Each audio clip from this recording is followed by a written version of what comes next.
संविधानाची प्रत जाळल्याच्या निषेधार्थ पिंपरी चिंचवडमध्ये संभाजी ब्रिगेडच्या कार्यकर्त्यांनी मनुस्मृती जाळली। संविधानाची प्रत जाळल्याच्या विरोधात डॉक्टर बाबासाहेब आंबेडकर संवर्धन समितीच्या वतीनं सायन कोळीवाड्यातून निषेध रॅली काढण्यात आली। त्याच पद्धतीनं समाजकंटकांवरती तातडीनं कारवाई करावी ही मागणी करत अँटॉप हिल पोलीस ठाण्यामध्ये समितीच्या वतीनं तक्रार दाखल करण्यात आली। हिंगोलीत सकल मराठा बांधवांनी रक्तदान करून भजन आंदोलन केलं। हिंगोलीतल्या वसमत इथं मराठा बांधवांनी उपविभागीय कार्यालयासमोर भजन आंदोलन करत सरकारचा निषेध केला। मराठा आरक्षणासाठी आता साखळी उपोषण सुरू आहे। मागण्या मान्य न झाल्यास 15 ऑगस्टपासून अन्नत्याग आंदोलन करण्याचा इशारा मराठा आंदोलकांनी दिलाय। आणि आता धोबी समाज देखील आरक्षणासाठी रस्त्यावरती उतरणार आहे। अकोल्याच्या धोबी समाज हा आरक्षण कृती समितीच्या अनिल शिंदे यांनी सरकारला या संदर्भात इशारा दिलाय। 9 ऑगस्टला मराठा बांधवांकडून झालेल्या ठिय्या आंदोलनाला मुंबईतील व्यापाऱ्यांनी पाठिंबा दर्शवत बंद पाळला होता। या व्यापाऱ्यांचे आभार मराठा क्रांती मोर्चाच्या समन्वयकांनी मानलेत। मराठा क्रांती मोर्चाच्या कार्यकर्त्यांनी मुंबईमधल्या दादर पूर्व परिसरातल्या व्यापाऱ्यांना गुलाबाची फुलं दिली। नांदगाव तालुक्यातील साकोरामध्ये एका शेतकऱ्यानं रेल्वेखाली उडी मारून आत्महत्या केली। मच्छिंद्र बोरसे असं शेतकऱ्याचं नाव आहे। कर्जबाजारी झाल्यानं त्यांनी हे पाऊल उचललंय। बोरसे यांनी पतसंस्थेचं कर्ज घेतलं होतं, ते फेडता न आल्यानं त्यांनी आत्महत्या केली आहे। बोरसे यांच्या मागे पत्नी, 2 मुलं आणि 3 भाऊ असा परिवार आहे। पुण्याच्या सूस आणि म्हाळुंगे भागातील सुमारे 17 सोसायट्यांमधील तब्बल 5000 रहिवाशांनी आपलं मत विकायला काढलंय। नागरी सुविधा नसल्यानं हा निर्णय घेण्यात आलाय। सूस आणि म्हाळुंगेच्या रहिवाशांनी पीएमआरडीए मुख्यमंत्र्यांपासून पंतप्रधानांना सुद्धा या संदर्भात निवेदनं दिली, मात्र तरीही त्यांच्या मागण्यांकडे दुर्लक्ष झाल्यानं रहिवाशांनी हा निर्णय घेतलाय। बेळगाव जिल्ह्यातल्या चिखले गावात पानसरे, दाभोलकर आणि गौरी लंकेश यांच्या मारेकर यांना पिस्तूल चालवण्याचं प्रशिक्षण दिल्याचं समोर आलंय। नालासोपारा देशी बॉम्ब प्रकरणी आणखी 12 जणांना ताब्यात घेण्यात आले। राज्यातल्या वेगवेगळ्या जिल्ह्यांमध्ये एटीएसनं धरपकड सुरू ठेवली आहे। मुंबई विमानतळावरून सीआयएसएफच्या कर्मचाऱ्यांनी 2.5 कोटींचं कोकेन जप्त केलं। या प्रकरणी ब्राझीलच्या नागरिकाला ताब्यात घेण्यात आलंय। या आरोपीनं पावडरच्या बॉक्समध्ये कोकेन लपवलं होतं। 475 ग्रॅम वजनाचं कोकेन जप्त करून प्रवाशाला एनसीबीच्या अधिकाऱ्याकडे सोपवलंय। मालेगाव पोलिसांनी सापळा रचून 11 लाख रुपये किमतीचा अवैध गुटखा पकडला असून या प्रकरणी 2 आरोपींना ताब्यात घेतलंय। एका पिकअप गाडीतनं अवैध गुटखा आणला जात असल्याची माहिती मिळाल्यानंतर पोलिसांनी दरेगाव शिवारामध्ये नाकाबंदी करून कारवाई केली। अहमदनगरला पारनेर तालुक्यात भोंदूगिरी करणाऱ्या बाबाला पकडलेला आहे। बबन सीताराम ठुबे या भोंदू बाबाचं स्टिंग ऑपरेशन करून अनिसनं पोलिसांच्या मदतीनं त्याचा पर्दाफाश केलाय। डॉक्टर असल्याचं भासवून हा भोंदू बाबा अनेकांना गंडवायचा, मूल नसलेल्यांना सुद्धा तो फसवायचा। मराठवाड्यावर वरुण राजाची अवकृपा झाली। हवामान खात्याचा पावसाचा अंदाज चुकल्याचा आरोप पशुसंवर्धन राज्यमंत्री अर्जुन खोतकर यांनी केलाय। पाऊस नसल्यानं पिकांचं मोठं नुकसान झालंय। या परिस्थितीला तोंड देण्यासाठी शासन तयार असल्याचंही खोतकर म्हणाले।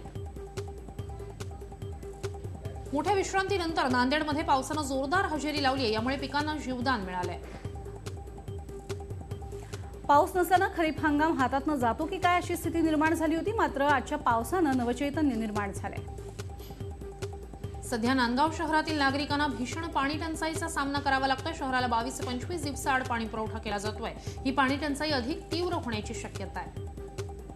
दरम्यान नांदगाव नगर परिषदेनं पाणी पट्टीचे 2.5 कोटी रुपये थकवल्यानं जिल्हा परिषदेनं पाणी पुरवठा खंडित करण्याची नोटीस नगर परिषदेला बजावली आहे। राज्य सरकारनं पिशवी बंद दुधाला अनुदान न दिल्याचा फटका दूध संघांना बसू लागलाय। त्यामुळे विक्री दरात आजपासून लिटर मागे 2 ते 5 रुपयांची वाढ दूध विक्रेत्यांनी केली आहे। मोदी 1 कोटी रोजगार उपलब्ध होत आहेत असा दावा करतात, मात्र मी मुंबईमध्ये असून सुद्धा कुठेही रोजगार उपलब्ध झालेला दिसत नाही असं वक्तव्य शिवसेनेच्या संजय राऊतांनी केलंय। देशाच्या अर्थव्यवस्थेत सनदी लेखापालांचा वाटा मोलाचा असल्याचं मत गृहराज्यमंत्री रणजित पाटील यांनी व्यक्त केलंय। शेगाव इथं सनदी लेखापालांच्या 2 दिवसांच्या राष्ट्रीय परिषदेत ते बोलत होते। बुलडाण्यामध्ये सनदी लेखापालांची 2 दिवसीय राष्ट्रीय परिषद आयोजित करण्यात आली होती। या परिषदेत विविध विषयांवर चर्चा झाली। मुंबईच्या समुद्रात आज उंच लाटा उसळलेल्या आहेत। समुद्रकिनारी जाणाऱ्या नागरिकांना सावधानतेचा इशारा देण्यात आला होता। कोणताही अनुचित प्रकार घडू नये यासाठी मुंबईच्या समुद्र किनाऱ्यावरती पोलीस आणि सुरक्षा रक्षक तैनात करण्यात आले। अहमदनगर जिल्ह्यातील शिर्डीत असलेलं भंडारदरा धरण तांत्रिकदृष्ट्या भरलंय. सध्या या धरणात 10.5 टीएमसी इतका पाणीसाठा असल्याची माहिती जलसंपदा विभागानं दिली आहे. भंडारदरा धरणाची पाणी साठवण्याची क्षमता 11 टीएमसी असून प्रवरा नदी पात्रामध्ये 800 क्युसेक पाण्याचा विसर्ग केला जातोय. अमरावतीच्या नांदगाव खंडेश्वर तहसील कार्यालयासमोर पंचायत समितीचे माजी सदस्य सुधाकर डोंगरे आणि विदर्भ शेतकरी संघाचे नेते छोटू मुंदे यांनी आमरण उपोषण सुरू केले. कर्जमाफी तसंच पीक विम्याच्या मागणीसाठी हे उपोषण करण्यात आलंय. मागण्या मान्य न झाल्यास तीव्र आंदोलनाचा इशारा यावेळेला देण्यात आलाय. यवतमाळमध्ये एका नगरसेविकेच्या राजकीय दबावाचा वापर करत दादागिरी झाल्याचं समोर आलंय. वीज वितरण कंपनीच्या लोहारा उपकेंद्रावर नगरसेविकेच्या पतीनं तोडफोड केली आहे.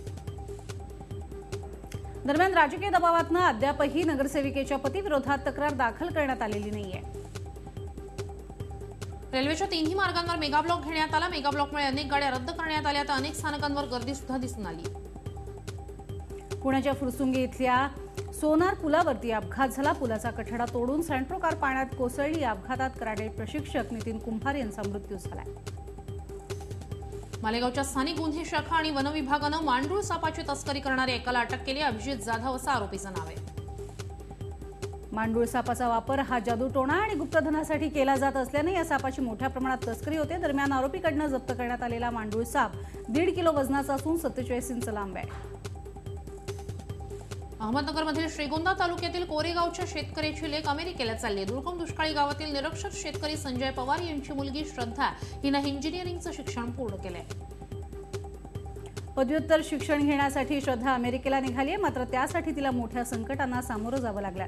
श्रद्धाच्या शिक्षणासाठी काकांनी जमीन गहाण ठेवून कर्ज काढलं.